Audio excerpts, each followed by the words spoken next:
All right. Good morning, good afternoon, good evening, or good night, wherever you are in this world when you see this wonderful video. Welcome to Soul Star Travelers of ElvenWorld. And here's where you, a curious person, can learn more about yourself. So here's where we have fun discussing health and happiness with soul. So today is the first day of March 2024. And here is my thought for you. Have you ever left somewhere and felt like you were leaving something behind? I know I have. You look around, you check your bags, you make sure you've got everything, and you go ahead on and leave, but you still feel like something was left behind. Wonder why that happens. Or maybe you've gone somewhere and you felt like you were there before. They call that deja vu. And people sometimes talk about these things and they talk about things called soul retrieval. Soul retrieval, what could that be? How do we get our soul back? Can we leave part of our soul in other places? And if so, why would we ever do that? And if we did, what can we do to get our souls back? That's my question. So today we are discussing soul retrieval with a master of soul retrieval. Jenny Funkmeyer is a master of energy. She's a beautiful artist. Look at this artwork she's made for us, Soul Star Travelers, with Ms. Tara and Jenny Funkmeyer.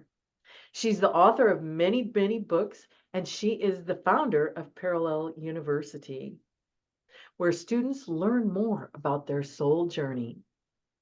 So, Jenny, are you there? Yeah, Jenny. I am here. Parallel All right. University. Those are the wings of Parallel University right there. Yes. Mm-hmm. Well, Right. welcome to Parallel University. Thank you, Tara, for interviewing me today. You're I'm welcome. here I've to known Jenny talk a long about. time. We've been friends a long time and taking care of each other's soul. It's a wonderful friendship, and I don't want to say I'm a master of soul retrieval, but it has benefited me enormously in my life. I am a clear and free soul because I feel like my soul is all in one place. I am a unified being here now as one person. And there is, in the past, I learned about soul retrieval in 2007. And since then, in the beginning, I had done maybe 20 soul retrievals in a day for months on end. So I really went back to my life and looked at everything that is happening in my history since I was born and seek to understand everything that makes me feel like incomplete or wounded or hurt or confused or angry. All those emotions has a root, has a cause all the way back to the beginning. It could go back multiple lifetimes. So soul retrieval is this technique that allows you to travel back in time, or not in time, travel back in the here and now to discover the root cause of certain symptoms that you're feeling right now. In the now, you have certain symptoms. Everything about you comes from something. So you are the way you are, and to seek to understand that. That's what this technique is for. Wow, that is mind-blowing. I looked up a little bit about it, and it says like apparently trauma and betrayal, other elements that come across in this life can cause like this split apart or fragmenting of the energy that you're talking about, because you're talking about like being whole again. And for me, as a person who probably needs a lot more of this soul retrieval, I have trouble conceptualizing what it would feel like I never considered that I was not whole. In other words, I've always thought, oh, well, I'm a phantasmagorical, enormous size, spirit, like, well, how could I mean, it's okay. Just lift a little bit here, drop a little over there, put over around. That's enough. I'll be fine because I'm gigantic to begin with. So it never occurred to me.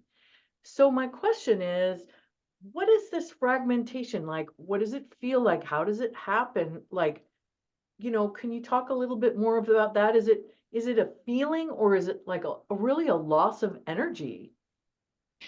Uh, yes, it's a very good question. What does it feel like to be fragmented?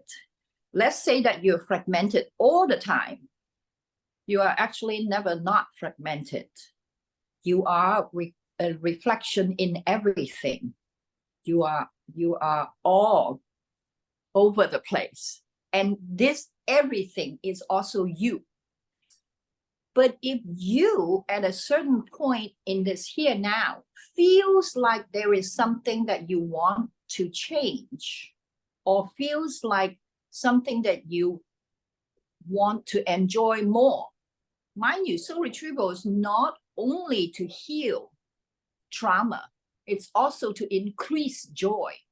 In fact, increased joy is more what I focus on. More joy, trauma just goes away.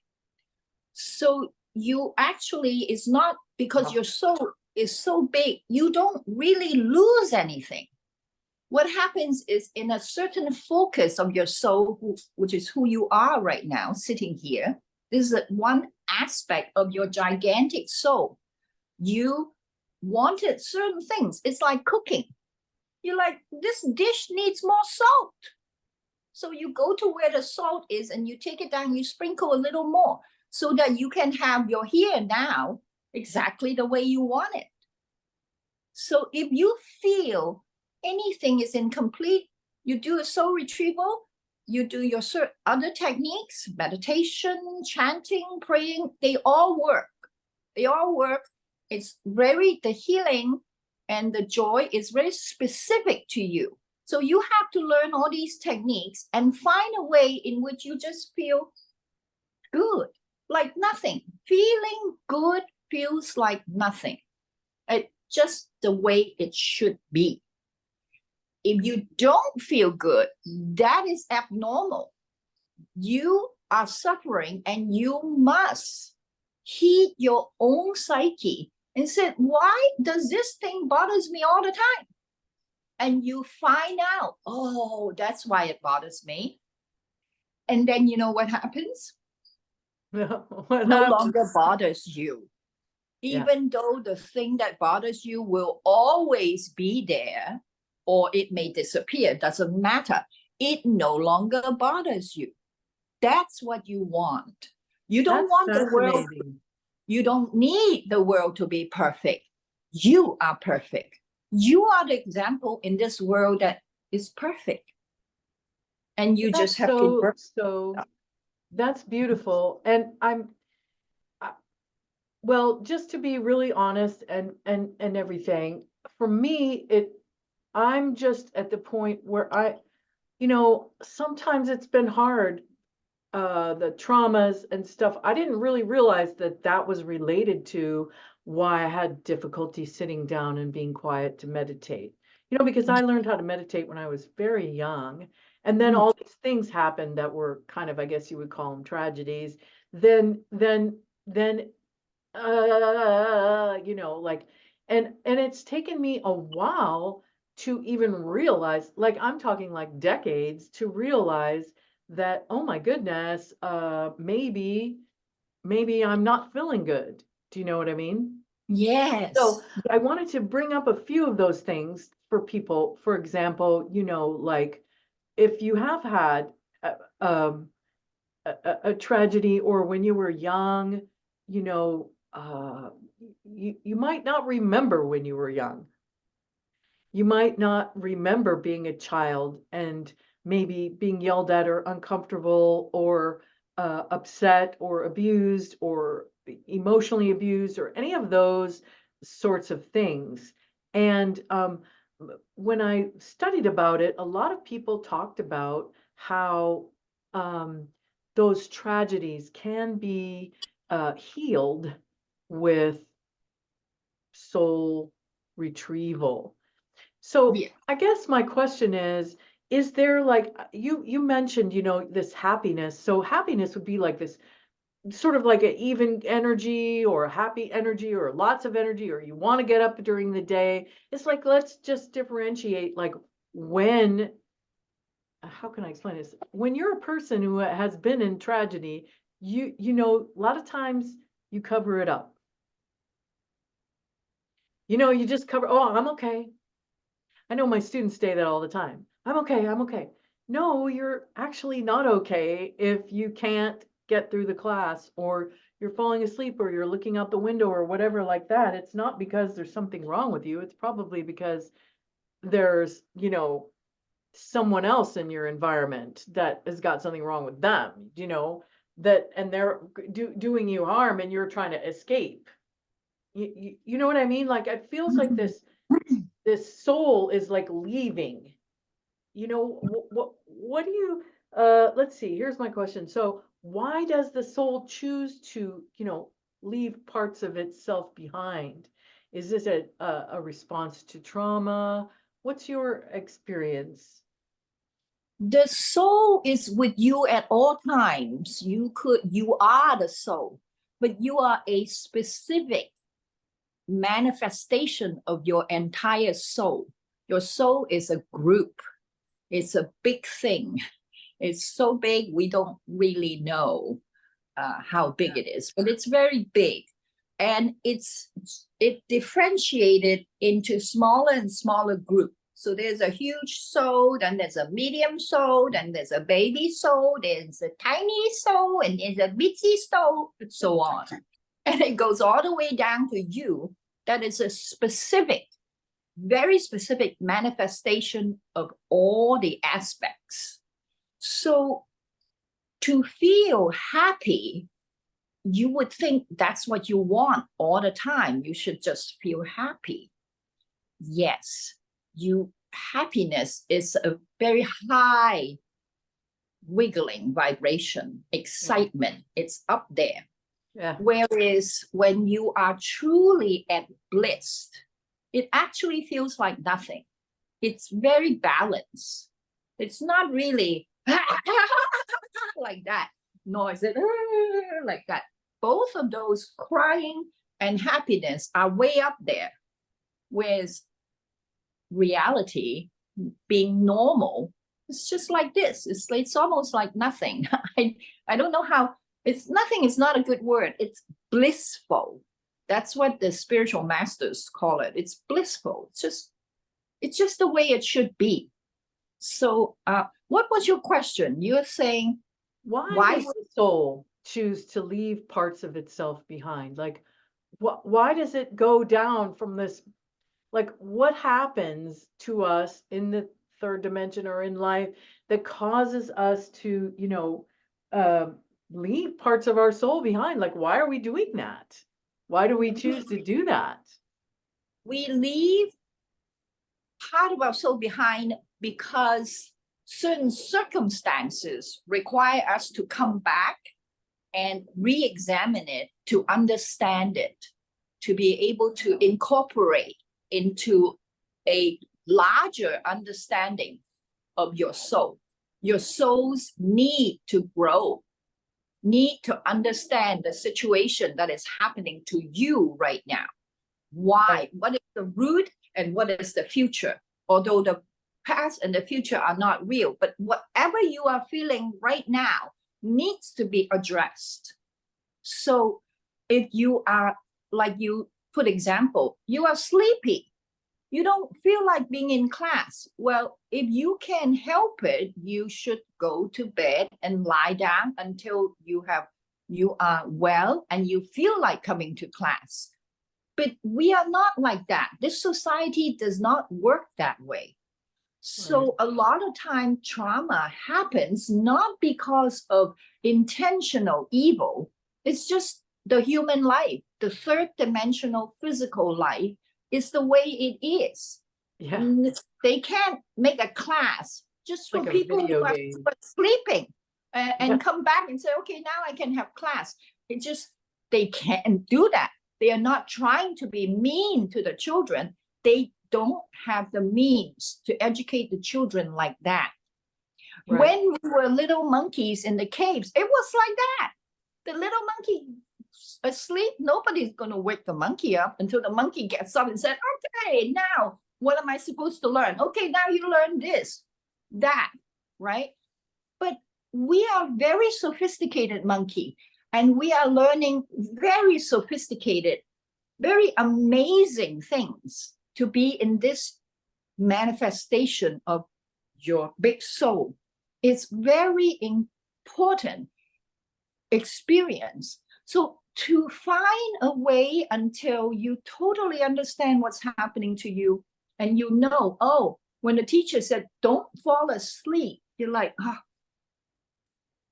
you know how to deal with that. You're like, oh, okay, the next time I would do this and that so I don't fall asleep. You know, you must find a way to make it work for yourself. I don't teach young children, so I don't really know how to answer the question when you are 5 years old and your mother said, sit there, and you don't want to sit there. For me, I have never done that to my children. If they don't sit there, I'm running around after them to be where they sit. So that's a very different way of educating children. Yeah. Yeah, it's interesting because you're in a level where, you know, you're at a blissed out state, and a lot of people are traversing through like recovery from really big traumas in their life.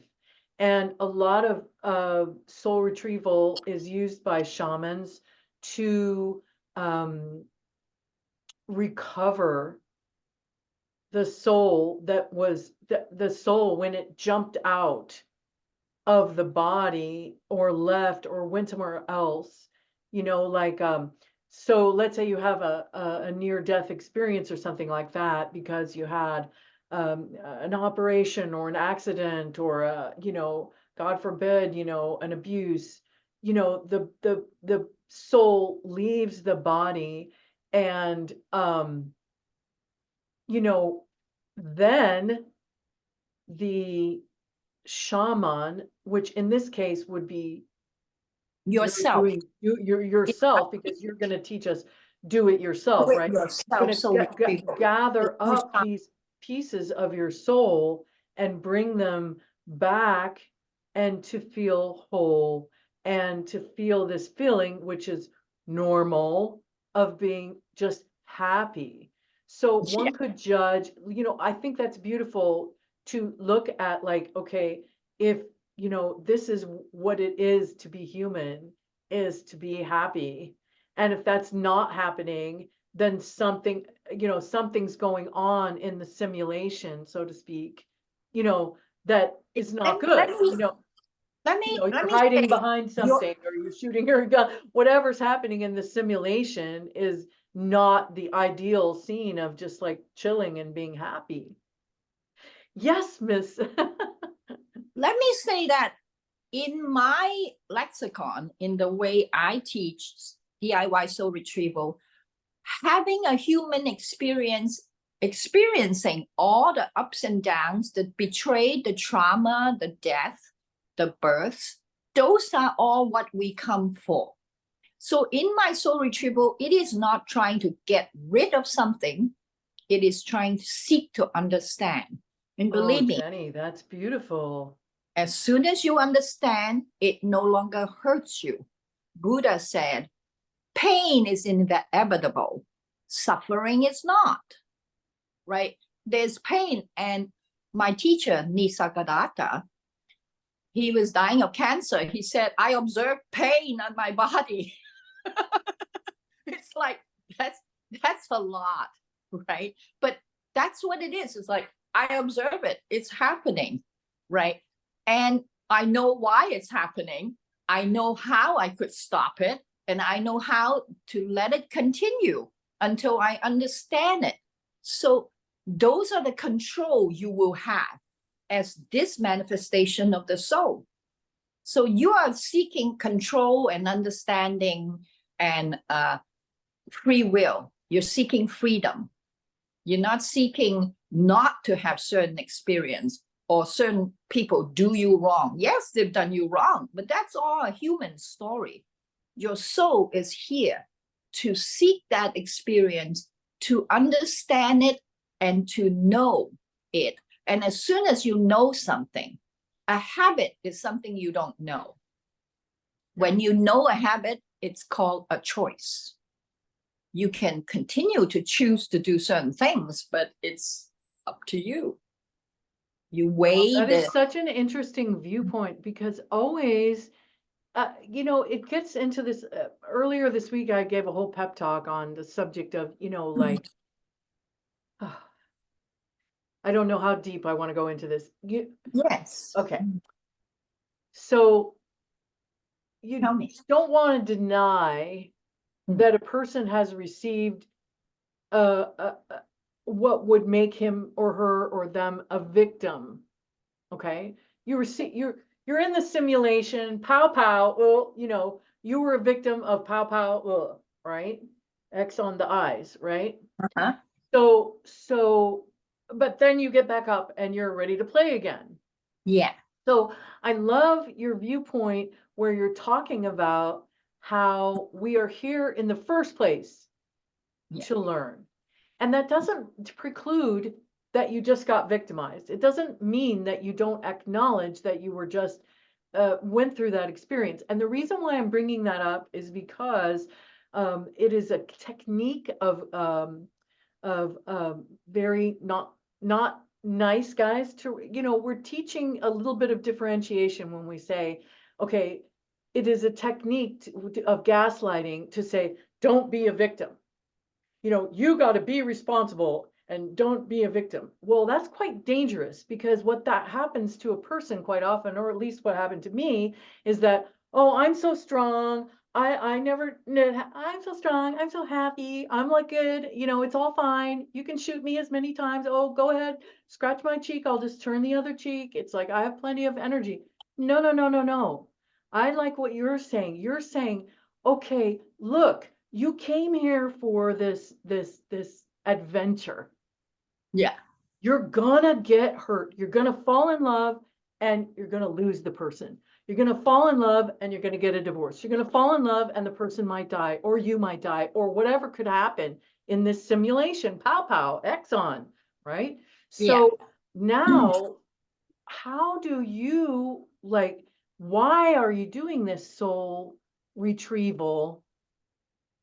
Is like almost like getting up and playing again. It's like, okay, now I understand what just happened, pow pow, and Yeah. I'm back again and I'm ready to go. Yeah. Yeah. Am I understanding you correctly?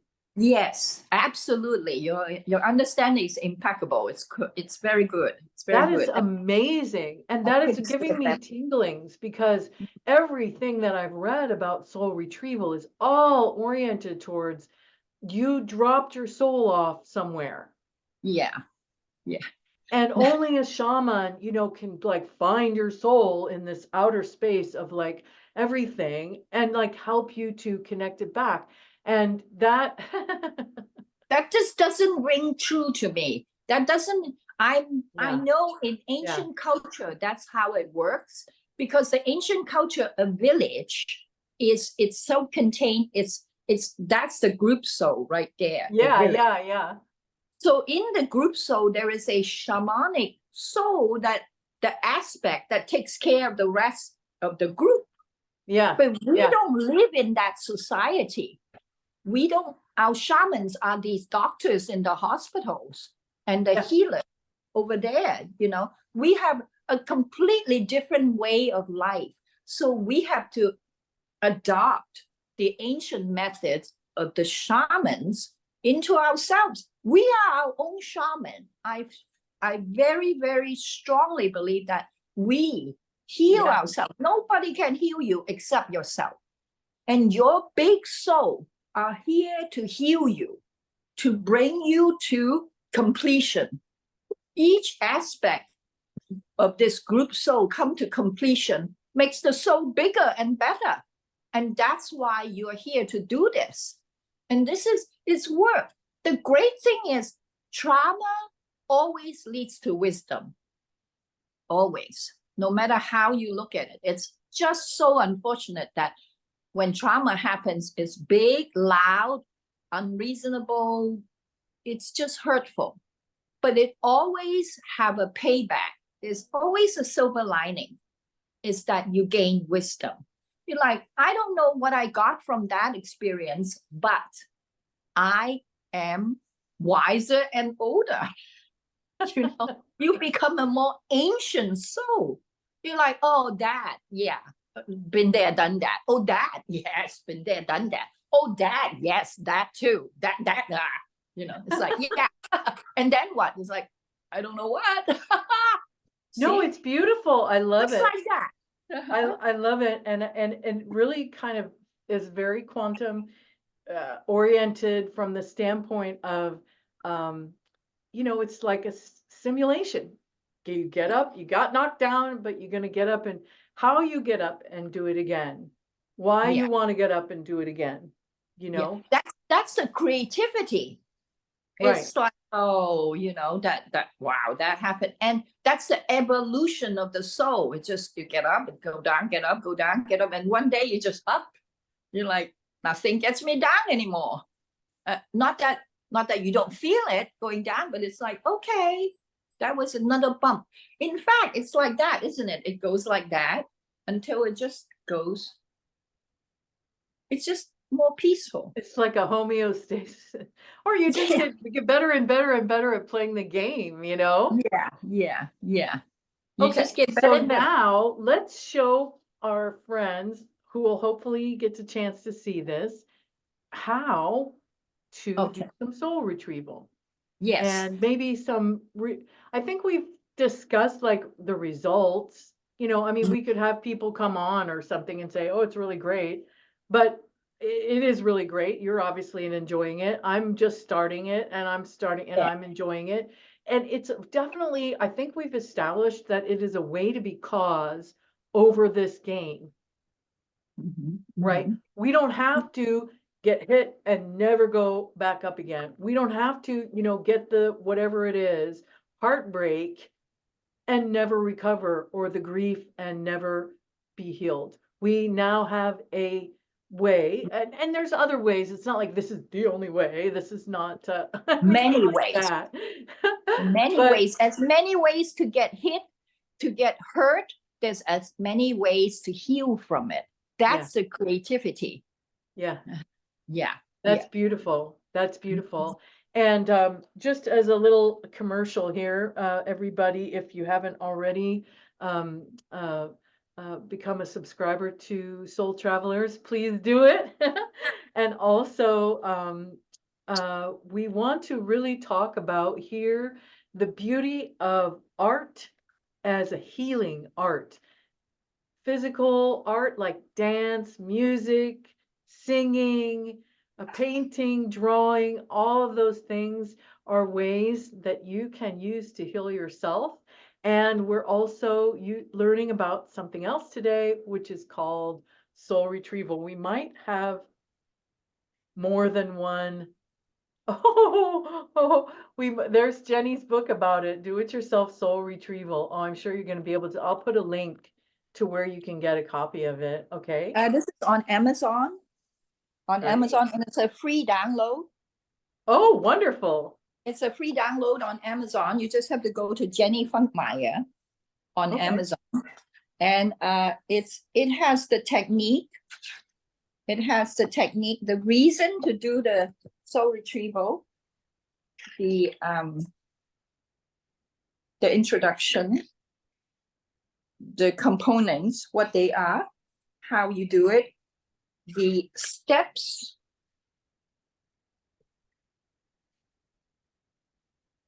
the steps that you should remember. So we're going to talk about all that in your program right now. And then you can also, as a side note, I don't recommend just doing it from this, but after this program, you certainly can try it yourself. Okay. I'm wondering, Jenny, if we should have how to do it, summary and also, and maybe have a second show because we are on a little bit. We've done about 45 minutes. I think we should have a part 2. What do Oh, you? is it over soon? 45 minutes? Well, we can have part 2 today. You and I can film part 2 today. Sure, But I'm sure. wondering if we should have a little break here and then you can tell us in more detail So how. maybe in part 2, we will go into the procedure. Yes, yes, Right please. now, this part 1, what we did is talked about why soul Yep. retrieval needs to be done and what is the results. Yeah. So we've covered those very clearly. And now we need to go into what the technique is and how to do step by step. So that will definitely take another 45 minutes. So that's a good idea. So 2 parts. One is an explanation and in introduction, and then we'll do it in part 2. All right, everybody, join us for part 2. Okay.